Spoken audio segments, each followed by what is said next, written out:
Pernahkah kalian membayangkan sebuah Indonesia yang bangkit dengan kekuatan sendiri tanpa harus terus bergantung pada investasi asing? Bayangkan sebuah negara yang mengolah kekayaan alamnya menjadi produk bernilai tinggi, membuka lapangan kerja, dan menciptakan kemandirian ekonomi secara menyeluruh.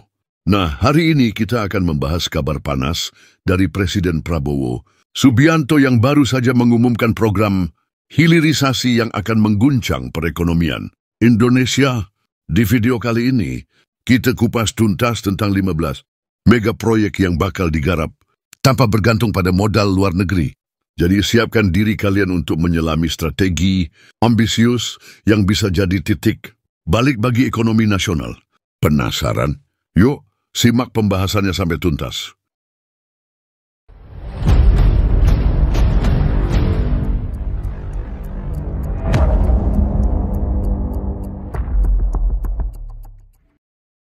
Sebelum kita masuk ke inti pembahasan, mari kita bahas dulu apa itu hilirisasi. Secara sederhana, hilirisasi adalah proses pengolahan sumber daya alam Indonesia untuk menghasilkan produk jadi atau produk setengah jadi yang memiliki nilai tambah tinggi. Konsep ini tidak hanya soal mengolah bahan mentah, tetapi juga tentang menciptakan ekosistem industri yang mampu bersaing di pasar global. Kebijakan hilirisasi sebenarnya sudah pernah digalakkan oleh Presiden Joko Widodo. Namun, dengan kehadiran Presiden Prabowo, strategi ini mendapatkan angin baru. Prabowo mengusung visi berdiri di atas kaki sendiri, artinya Indonesia tidak perlu lagi mengemis modal atau investasi dari luar negeri. Dengan pendekatan ini, diharapkan setiap proyek yang dijalankan nantinya akan mampu menggerakkan ekonomi nasional secara mandiri. Bayangkan, sebuah negara dengan potensi alam yang luar biasa bisa mengolah segala kekayaannya menjadi mesin pertumbuhan ekonomi yang solid tanpa harus selalu bergantung pada pihak asing. Setiap sudut negeri ini menyimpan potensi luar biasa, dari tambang, perkebunan, hingga potensi laut yang melimpah. Tapi, tanpa adanya pengolahan yang tepat, potensi tersebut hanya menjadi sumber daya mentah yang belum optimal. Dengan hilirisasi, nilai tambahnya bisa meningkat drastis. Nah, disinilah letak keunikan dari program yang akan kita bahas hari ini. Prabowo ingin memulai sebuah revolusi industri yang bukan hanya soal investasi, tetapi juga soal keberanian untuk mandiri dan percaya pada potensi anak bangsa. Di hadapan publik, Presiden Prabowo mengumumkan bahwa pemerintah akan mengerjakan minimal 15 mega proyek pada tahun ini. Proyek-proyek ini diproyeksikan bernilai miliaran dolar dan akan dikerjakan tanpa minta-minta investasi asing. Kalian pasti bertanya-tanya, apa maksudnya tanpa minta-minta investasi? Sederhana saja, Prabowo menegaskan bahwa Indonesia akan menggunakan modal dalam negeri dan sumber daya yang ada untuk mewujudkan proyek-proyek tersebut. Jadi, bukan berarti investasi asing ditutup, melainkan kita tidak bergantung sepenuhnya pada mereka. Setiap mega proyek ini tentunya sudah dirancang dengan detail dan berdasarkan potensi sektor unggulan di Indonesia, mulai dari pengolahan mineral, pengolahan hasil perkebunan, hingga pengembangan industri maritim. Tujuan utamanya adalah untuk mengoptimalkan kekayaan alam Indonesia agar bisa memberikan dampak positif bagi masyarakat luas. Di balik angka miliaran dolar itu tersimpan harapan besar untuk membangun infrastruktur, membuka lapangan kerja, dan mendongkrak daya saing produk Indonesia di kancah global. Bayangkan, dengan adanya 15 mega proyek ini, tidak hanya pertumbuhan ekonomi yang diharapkan meningkat, tetapi juga terciptanya ekosistem industri yang lebih merata di seluruh wilayah. Hal ini tentunya akan mendorong pemerataan pembangunan di daerah, mengurangi ketimpangan antara pusat dan daerah, serta memberikan peluang bagi inovasi dan kreativitas di kalangan masyarakat lokal. Di setiap proyek ada cerita unik, ada tantangan yang harus dihadapi, dan tentunya ada potensi keuntungan yang bisa membawa perubahan besar bagi negara ini. Bicara tentang hilirisasi, tentu saja kita tidak bisa lepas dari perbandingan dengan era Presiden Jokowi yang juga mengusung program serupa. Namun, disinilah letak perbedaan mendasar yang diusung oleh Prabowo. Dengan slogan tanpa minta-minta, Prabowo mengajak bangsa ini untuk percaya pada kekuatan dan kemampuan sendiri. Tidak lagi harus bergantung pada investor asing, melainkan menciptakan sistem yang mandiri dan berkelanjutan. Prabowo meyakini bahwa dengan mengoptimalkan potensi dalam negeri, Indonesia akan lebih leluasa menentukan arah kebijakan ekonomi dan industri.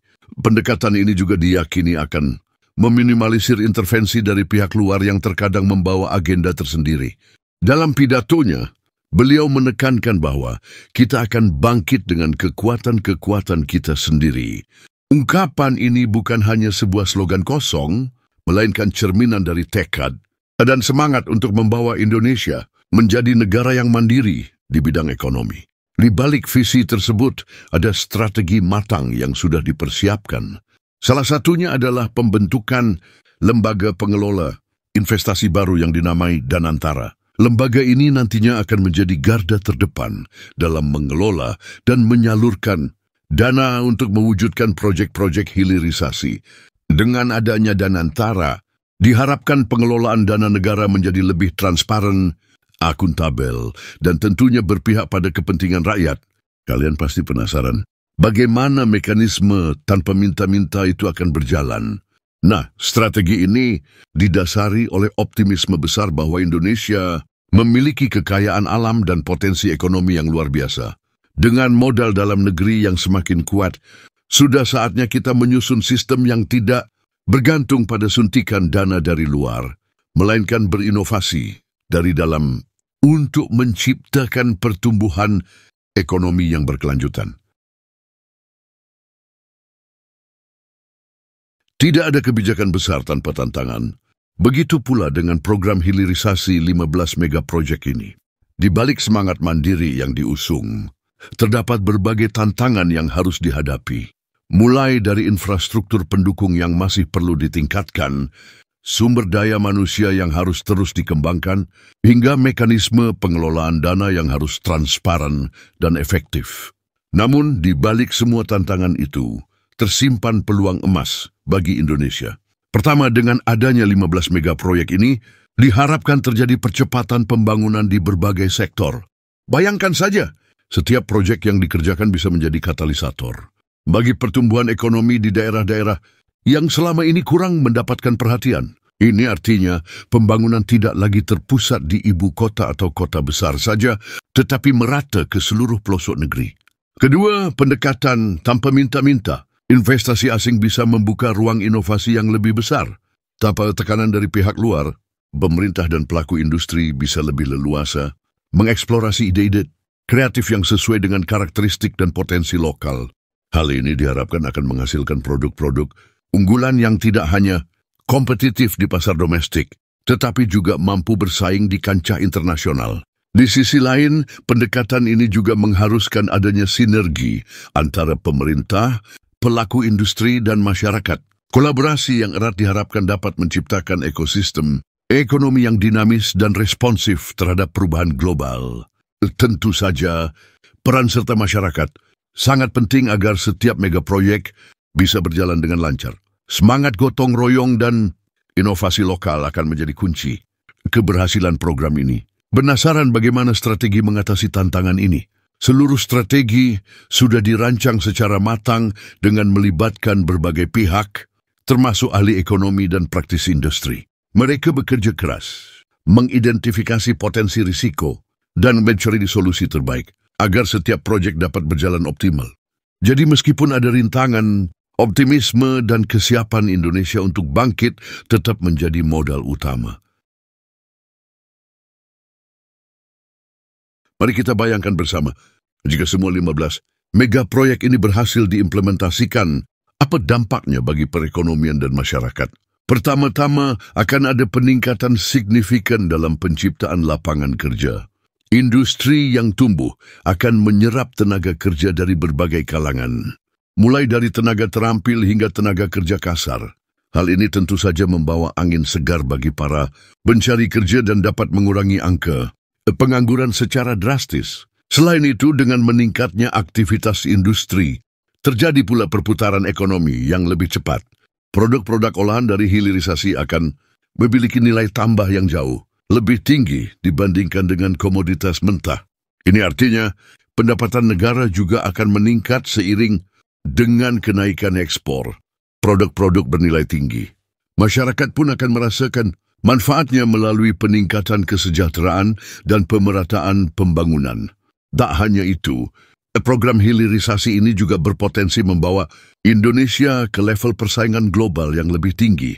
Produk-produk dalam negeri yang dihasilkan melalui proses pengolahan yang canggih dan inovatif bisa bersaing dengan produk impor. Ini akan membuka peluang besar bagi Indonesia untuk menembus pasar internasional dan meningkatkan ekspor. Jadi bukan hasil usaha pertumbuhan ekonomi domestik, tetapi juga peningkatan posisi Indonesia di kancah global. Dalam konteks sosial, dampak positifnya juga sangat terasa. Dengan adanya peluang kerja yang melimpah, masyarakat akan lebih berdaya dan tidak lagi merasa terpinggirkan. Ini merupakan langkah besar menuju terciptanya keadilan sosial dan pemerataan kesempatan bagi seluruh rakyat Indonesia. Program ini, jika dijalankan dengan baik, bisa menjadi pendorong utama dalam menciptakan masyarakat yang mandiri, kreatif, dan inovatif. Tidak lengkap rasanya jika kita hanya membahas sisi kebijakan tanpa melihat reaksi dari masyarakat. Berbagai kalangan, mulai dari pelaku industri, akademisi, hingga masyarakat umum, sudah mulai menyuarakan harapan dan ekspektasi mereka terhadap program 15 mega proyek ini. Banyak yang mengapresiasi tekad pemerintah untuk tidak bergantung pada modal asing yang dianggap sebagai langkah strategis untuk mewujudkan kemandirian ekonomi. Di satu sisi, ada pula skeptisisme yang muncul. Beberapa pihak mempertanyakan kesiapan, infrastruktur dan kemampuan pengelolaan dana untuk menjalankan proyek-proyek besar ini. Namun justru disinilah letak kekuatan diskursus yang sehat, perdebatan antara pendukung dan penentang. Kebijakan ini dapat memacu pemerintah untuk lebih teliti dan inovatif dalam implementasinya. Dialog antara pemerintah dan masyarakat pun sangat penting. Prabowo sendiri telah menyampaikan bahwa keberhasilan program ini tidak hanya bergantung pada satu pihak, melainkan merupakan hasil sinergi antara pemerintah, pelaku industri, dan tentu saja masyarakat. Sebuah harapan besar terpatri dalam setiap proyek, harapan untuk melihat Indonesia bangkit dan mandiri di kancah global. Bayangkan, setiap keberhasilan proyek ini akan membuka peluang bagi proyek-proyek serupa di masa depan. Masyarakat pun akan semakin percaya bahwa negeri ini mampu memanfaatkan kekayaan alamnya dengan optimal. Dengan semangat kita mulai tanpa minta-minta, Indonesia sedang menyiapkan landasan yang kuat untuk masa depan yang lebih cerah dan berdaulat. Salah satu kunci sukses dari 15 mega proyek hilirisasi ini adalah inovasi teknologi. Di era digital seperti sekarang, teknologi menjadi penggerak utama dalam efisiensi produksi dan pengolahan. Pemerintah berencana mengintegrasikan teknologi terkini dalam setiap proyek, mulai dari otomatisasi proses produksi hingga penggunaan big data untuk mengoptimalkan distribusi produk. Dengan dukungan teknologi, diharapkan proses produksi tidak hanya lebih efisien, tetapi juga lebih ramah lingkungan. Inovasi ini menjadi bukti bahwa kemandirian ekonomi tidak harus berarti menolak modernisasi. Justru sebaliknya, dengan memanfaatkan teknologi, Indonesia bisa menciptakan produk yang berkualitas tinggi dan bersaing secara global. Penting juga untuk dicatat bahwa inovasi tidak hanya datang dari pemerintah, tetapi juga dari sektor swasta dan masyarakat. Kolaborasi antara berbagai pihak akan mempercepat transfer teknologi dan menciptakan ekosistem yang mendukung pertumbuhan industri. Setiap mega proyek diharapkan akan menjadi laboratorium bagi inovasi, menguji coba berbagai solusi kreatif dalam mengolah sumber daya alam secara optimal. Dari pembahasan panjang lebar di atas, dapat kita simpulkan bahwa inisiatif hilirisasi dengan 15 mega proyek tanpa investasi asing merupakan sebuah langkah berani menuju kemandirian ekonomi Indonesia. Program ini tidak hanya berfokus pada pembangunan infrastruktur dan industri, tetapi juga pada pembentukan karakter bangsa yang percaya pada potensi dalam negeri. Dengan semangat tanpa minta-minta, Indonesia bertekad untuk bangkit dengan kekuatan sendiri, membuka peluang kerja dan meningkatkan daya saing di pasar global. Tentu saja perjalanan menuju kemandirian ekonomi tidaklah mudah. Banyak tantangan harus dihadapi, mulai dari kesiapan, infrastruktur hingga inovasi. Teknologi yang harus terus berkembang. Namun optimisme dan kerjasama antara pemerintah, industri, dan masyarakat adalah modal utama yang akan membawa perubahan signifikan. Bagi kalian yang ingin terus mengikuti perkembangan dan analisa mendalam seputar kebijakan ekonomi, politik, dan pembangunan infrastruktur di Indonesia, jangan lupa untuk terus mendukung channel ini. Klik tombol like jika kalian merasa informasi ini bermanfaat, dan subscribe agar tidak ketinggalan video-video menarik seputar berita, analisa politik, dan strategi ekonomi terbaru. Aktifkan notifikasi dan bagikan video ini ke teman-teman kalian. Kan bersama-sama kita bisa membangun Indonesia yang lebih mandiri dan berdaya saing di kancah global. Terima kasih sudah menonton dan sampai jumpa di video berikutnya.